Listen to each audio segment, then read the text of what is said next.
Hello, my fellow adventurers! This is Mloentje, and welcome back to New World.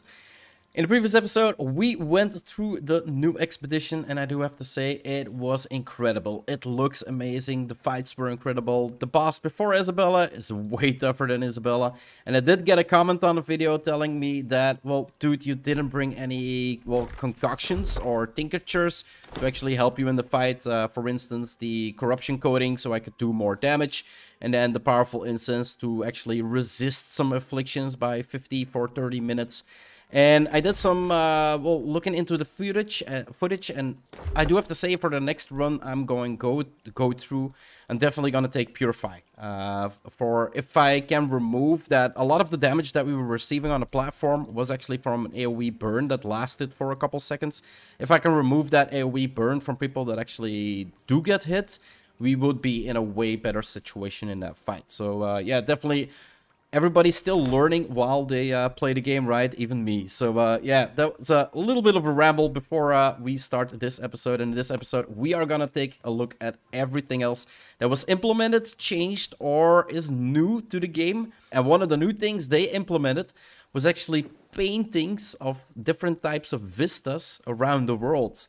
And, well, basically there should be 2 paintings that you can find in every zone. And the reason I'm starting in Ebenscale, because I kind of have a feeling that Imperial Palace is gonna have one. There has to be a vista that looks on Imperial Palace, right? So, yeah, I'm gonna look around and see if I can find that painting. Long Forgotten Easel. Let's interact. A scenic painting of the Imperial Palace. Let's quickly check out where is this vista. So if you take the... Oh, it's actually rather big still. Are we gonna hang it in the middle here? Yeah, let's hang it in the middle. Can we actually zoom in on it? I don't think we can zoom in. Maybe if we do... It actually looks good. It actually, like, part of the bridge and then the waterfall. Yeah, it actually looks good. Yeah, we found the painting. It does look incredible, and I can't wait till I find all of them. I'll probably bring out a video, a separate video about that one, where you can find all the paintings, but it's gonna take me a while to locate them. I can tell you right now that I've been doing my recordings for the past 2.5 days about this update. Yeah, this is one of the longest recordings I ever had to do to actually, like, try to see everything that's new in the game. And I found 2 more paintings, but yeah, that's gonna be for a separate episode. Another thing that we kind of want to look at is the storage chest. So every storage chest in the game right now should have its contents double, meaning that a storage chest of 200 inventory would be 400, a storage chest of 500 inventory would become 1000 inventory right now. So if we take a look at this storage chest right now, before I could hold around 1400. I do believe the iron storage chest holds 400 itself. So right now I can actually hold 1800 instead of the 1400 that I could hold before. So that's really, really good. A lot of people will have basically more storage to store stuff. And while we are looking at the storage, guys, there is one more thing that they actually did, which is, again, incredible. It's a lot of, like, light changes, but eventually they become really, really big changes. If we go to Windsward right now, where I have my cooking and my fishing gear and some, yeah, basic foods and everything from the cooking recipes. When you were, in the previous, before the patch, if you actually wanted to pull something from a storage somewhere else towards your storage, you would have to pay for it. Right now, you do no longer have to pay for it. You can pull from wherever you want to. And what I mean with whatever you want to, before, you actually had to own the territory. So, for instance, I'm in Ebenscale Reach right now. So that would mean that Ebenscale Reach had to be green for me to pull anything out of Everfall. But now Windsward, where I just pulled out my cooking recipes, is purple. And I'm in a yellow zone. So basically, I don't have to pay for them anymore. And you can pull from anywhere in the map. Like I said, it's little changes, guys, but these are actually huge changes as well, and really, really good for the game. The next change we are gonna look at is actually being able to sign up for invasions, wars, and outpost rush from your map. Yes, you heard me correctly. You no longer should be able to, move towards the settlement to actually sign up there, you should be able to do it from your map. So for the first thing, for OPR, we've got modes on top of them. So right here, we have modes, and if I would press play right now, I would be able to go in an outpost rush. What I don't really understand is why invasions and wars don't have a different section on this modes map. It would be really nice if they basically implemented outpost rush. Click, you go to invasions, and you get a list of every invasion that is happening that day or the next day, and how long it takes before those invasions actually occur. That way you could actually see, like, for instance, the invasion in Cutlass Keys and the invasion in Reekwater happen at the same time. So I cannot sign up for both of them. I need to pick one out of them. Now you kind of need to look at the map and go like, okay, we got an invasion here in Cutlass Keys. It's 4 hours and 34 minutes, okay? Where else do we have an invasion? We got one here in Brightwood. Brightwood, 3 hours 34. So that's happening at the same time, right? It's 4 hours 34, and this one is 3 hours 34. So I could sign up for both of them. I did already sign up for this one because basically somebody asked me yesterday, so I instantly went there. And yeah, we got one in Cutlass Keys, which we should be able to sign up for.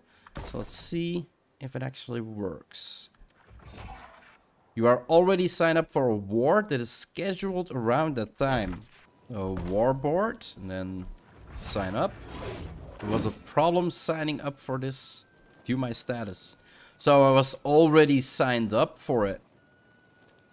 Something we need to wait till it actually works correctly. But yeah, another really good change, guys. Not having to, well, for now we still have to, but not having to later on actually go to the different settlements and just signing up from everywhere that you want. We do want to take a look at 3 changes that came to Outpost Rush. So I'm gonna queue up here. For this patch, capturing an outpost, capturing a point would actually do nothing for you except for capturing points, of course. Now, it should actually give you points for capturing it. So we got 12, 16 right now, and it's going up 21, 25. So every time we check, and every time the circle gets bigger, we basically get points for it. It does only mean for the outposts that you are actually capturing. So if, for instance, this outpost was captured by us, we would have like a red player coming in here. He would basically pull the trigger and it would collapse a little bit. But we hold it back before he actually completely captures it.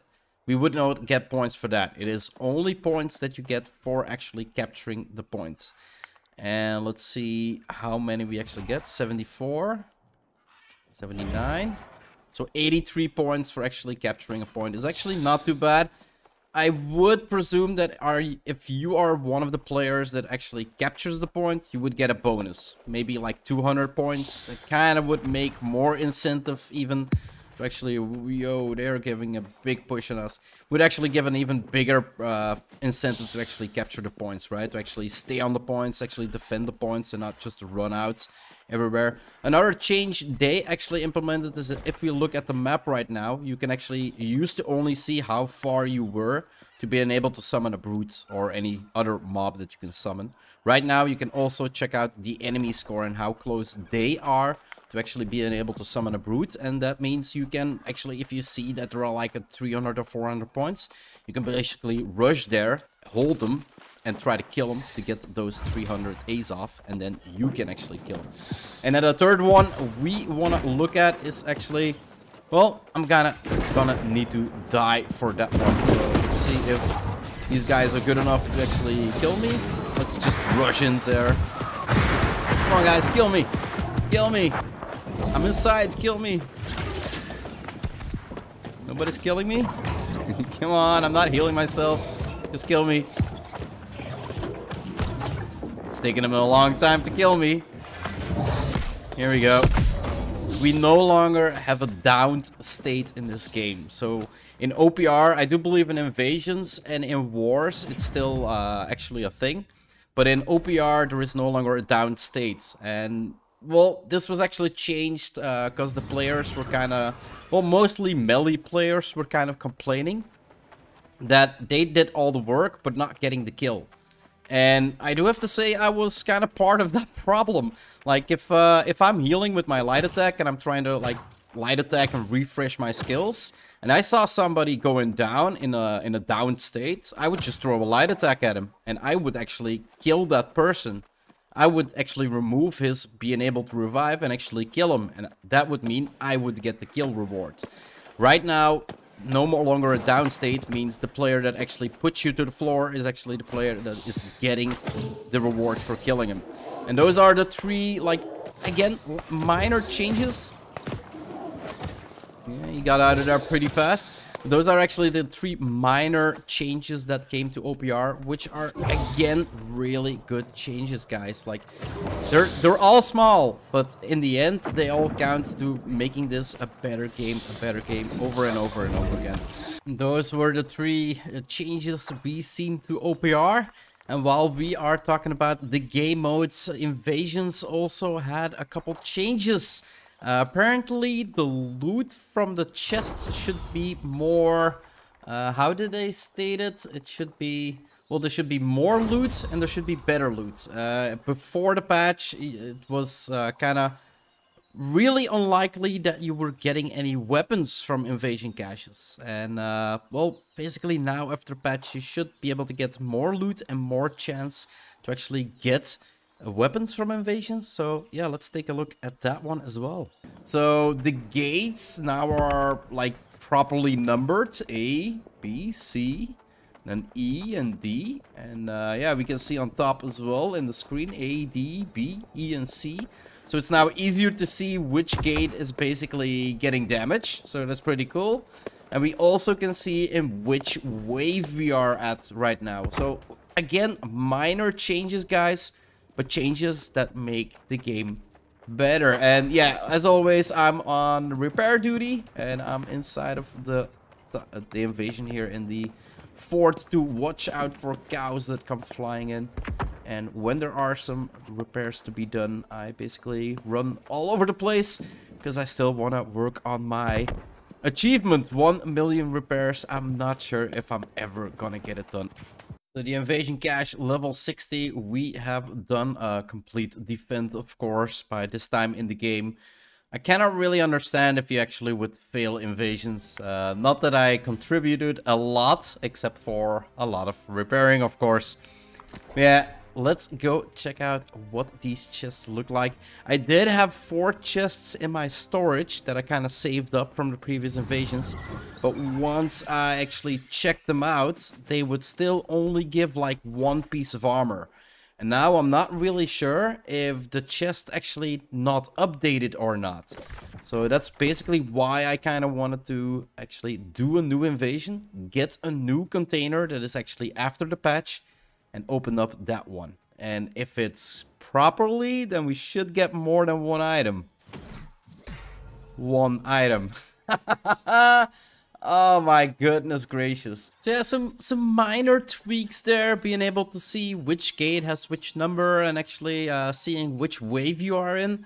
Minor changes again, guys, but they make the game more comfortable. They make the game a little bit easier to play with, to see how you can actually, what you actually need to do. And then for the rewards, well, what can I say? We still got only 1 weapon out of it. Like, I thought we would be at least getting like 2 or 3 weapons out of it, or maybe a weapon and 2 pieces of armor. But then if you actually look at the reward you get from invasions, you also get faction tokens, you get faction reputation, you get reputation for the territory you're in. So overall, if you look at that point towards the loot that we get from OPR, except for the umbral shards, it's basically, it's good, right? I only expected more loot to be in the cache. That's basically it. So yeah, those were the changes about the game modes, guys, and some more changes in the open world. So right now I do have a food buff on me, and before the patch, that was the only way to actually like passively heal your health back up. If you did not have a food buff on you, your health would not go up. Right now in the game, if we take a giant leap of faith here and take some damage, we basically get peaceful regen. So you can see the little circle with the little cross marker in there. That's actually basically a regen that you get while you are not in combat. Now, if you actually do have a food buff on you, the food buff is increased while not in combat with 125%, meaning that, as you can see at the bottom, the regen towards full health is actually way, way bigger and way, way faster. Another thing that changed is kind of the combat system in the game. So right now, I'm gonna quickly check if I can find a zone that is not corrupted. So right now we are not in combat, meaning that we can actually just swap out our gear, right? We can basically do this and that. But if I would actually go into combat, next to my health bar at the bottom, you can see the little X marker. And the little X marker would mean that I am in combat right now. And if I would go into my inventory, I probably get hit. I cannot change. Equipment cannot be changed while in combat. So you cannot change your gear, you cannot equip anything new. You can't do anything. You're not gonna get the buff that you get from running on roads as long as you are in combat. And now there is actually a means to see when you are actually in combat and when you are not. So actually, again, a little change, but a good one. A good change as well. Something new that we still want to look at is there should be two new NPCs in the game and one returning NPC. And one is Rafflebone. It's an NPC that can spawn anywhere on the map. And he basically holds named items and what was it? The obsidian gypsum. So obsidian gypsum can drop from him and then named items. Now, if you kill Rafflebone on a higher tier difficulty, you can also, like I think it's like level 60 zones, 66 plus, you also get 500 Umbral shards. Okay, so we found Rafflebone finally for a second time. So this mob spawns in different areas on the map, guys. You got 45 seconds to actually kill him, and he has amazing loot. And basically, yeah, he does try to run away. So let's quickly take a look. But yeah, 500 Umbral shards, guys. That is pretty huge. And for the named item, let's quickly see what we actually received. Was the life staff. So intelligence focus, courtier's crescent staff, 5010. So the higher the zone you go into, the higher the level of your weapon will be. Right now we are here in Sky Song, which is what? What's the mob count around here? So 58. So 58, meaning that he will drop below like 600 gear score. But if you can find him at, like, for instance, Imperial Palace in the elite zone itself, it is possible that he's gonna drop legendary gear as well. So there you go, guys. Rafflebone, it's a mysterious one. He does have a couple spots that I already know that he... Like they said, he can spawn anywhere, but he still has like specific spots he can spawn. But he has a lot of spots that he can spawn at. The ones that I know is the Mortal Mire, Desolate Cliffs over here. I found him the first time in Polis over here, right at the back road here actually.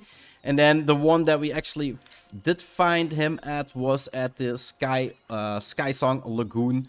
As you could see in the video, there is a spot. There are basically 2 spots in Imperial Palace.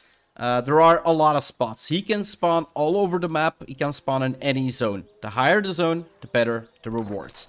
Another mob that we wanted to take a look at, but we looked for 5 hours.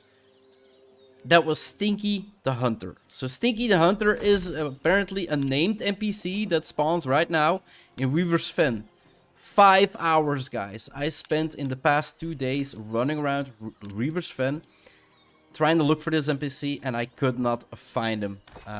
I don't really know what's going on. Like, I really don't know what's going on. Is he actually implemented in the game? Is he actually spawning or not? I cannot tell you. I've asked on World Chat. Nobody's seen him yet. And that kind of makes me think that maybe there is a problem in his spawning code or something like that. And the same goes for Yeti. So with the winter event that we kind of had, we had some Yeti spawn over the map, and we had a kind of a big Yeti we could talk to for the winter event itself. Now in Great Cleave, there should be, as they say it, like a certain group of Yeti didn't get the memo that the winter event was over. So now a certain amount of Yeti can be seen spawning wild in the Great Cleave. Again, I've looked for 5.5 hours this past 2 days. So already you can see I spent 15 hours in the past 2 days looking for 3 different mobs. Like, that is insane amount of time just looking at a mob, right? But yeah, inside of Great Cleave, there's supposed to be spawning Yeti right now. But I cannot show you the footage because I didn't see them. A new thing that came to Weaver's Fen and Restless Shore is, well, they call them Roadside Encounters. But from what I see, I'm still not sure if I actually seen a Roadside Encounter. We do find a couple mobs here. I'll quickly show you on the map, so I'm right here on the map. So we do find a couple mobs here that spawn next to a chest. And I'm not really sure. Like I said, it's kind of strange. You don't get a notification like encounter found or you're in an encounter right now.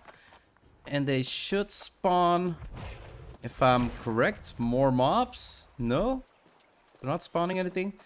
And then the box should disappear in a second. Yeah, there we go. So that's the only thing that I can see that would be a roadside encounter. Like, I know these guys were not here before. And I know that usually if you fight NPCs around an object, the object doesn't disappear.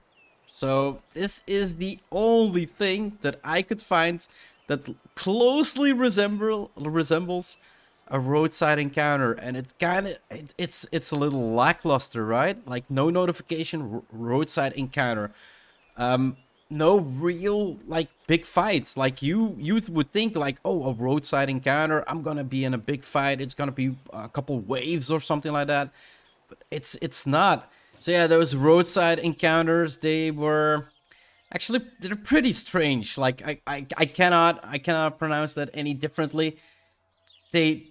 They don't really feel like encounters. That's all I can say. They're just a bunch of mobs that spawn somewhere where they're usually not spawning, with an object that then disappears after a while. So I'm really not sure. There is one thing that I did find on my search for Rafflebone, and that is actually here in Paulus.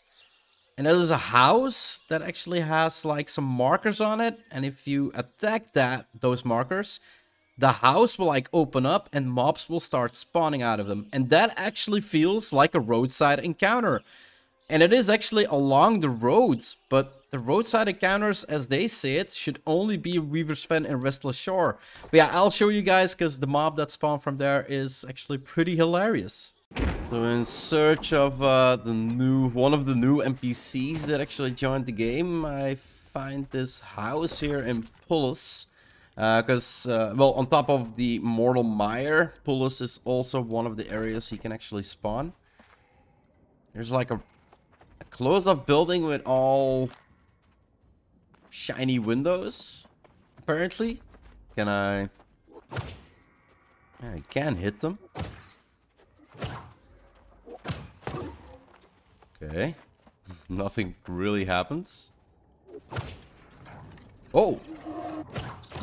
Okay, we're getting mobs.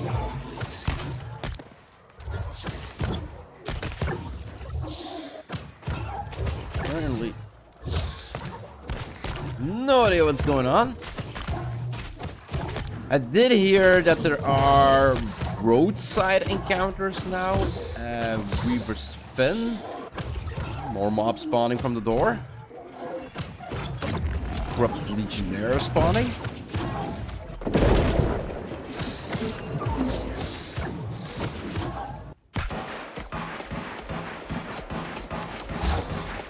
So this dude that spawns out of this house, he has a freaking machine gun. Is that a new weapon in the game as well? Just listen to this. Oh, he does a dodge roll as well. Let's go, dude. Let's go. Can we push him around? We can push him around. Ah, this is too funny. It's just too funny. We gotta make sure that I heal myself though. And he drops nothing. Another minor change they made to the game, but again, another really good one. There is no longer any player versus player obstruction. You can basically run. Even he's holding a life staff, right? I'm holding a life staff. And usually when you go on these elite runs and people all try to get into the same door, but somebody's holding a weapon and they're blocking everybody else, well, player collision is no longer something in the game. I do believe in OPR and in invasions and such, and in wars it's still a thing. I'm not really sure. I think it's still a thing, but in the open world, basically, there is no longer collision, guys. Which is really nice as well. Again, it's these small little things. It's really good. Remember when we actually had to kill mobs to get like a goodie bag? And in that goodie bag, there would be like juniper berries, and there would be some gold coins, and there would be diamond gypsum. Like right now, they kind of made a little different approach to that, so you no longer need to kill mobs. You basically need to go out and farm.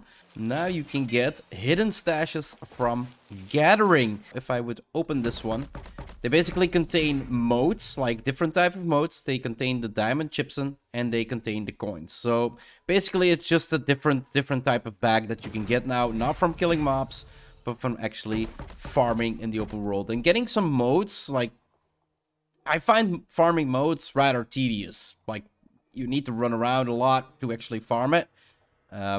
So getting some free modes every day while doing the 3 baggies that you can get, I kind of find interesting. Anyway, guys, this is where I'm gonna wrap up this episode. Let's sit our ass down like we always do. A general train of thought about this patch, like, I would give it an 8. Something like that. Like, the new expedition, really good. The blunderbuss probably is gonna be really fun. I see a lot of people play with it. There's so many little things they change in the game.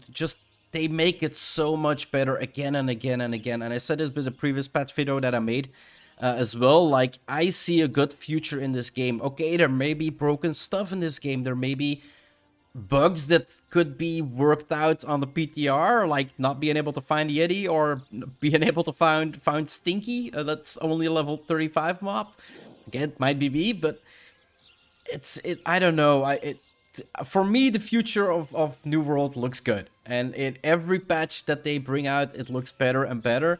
But the state of the game right now, they came from 1 million players. Right now, stable, they have around 20,000 before the patch. So I cannot really say for certain how many they have right now. But before the patch, it was a stable 20,000 players over all servers.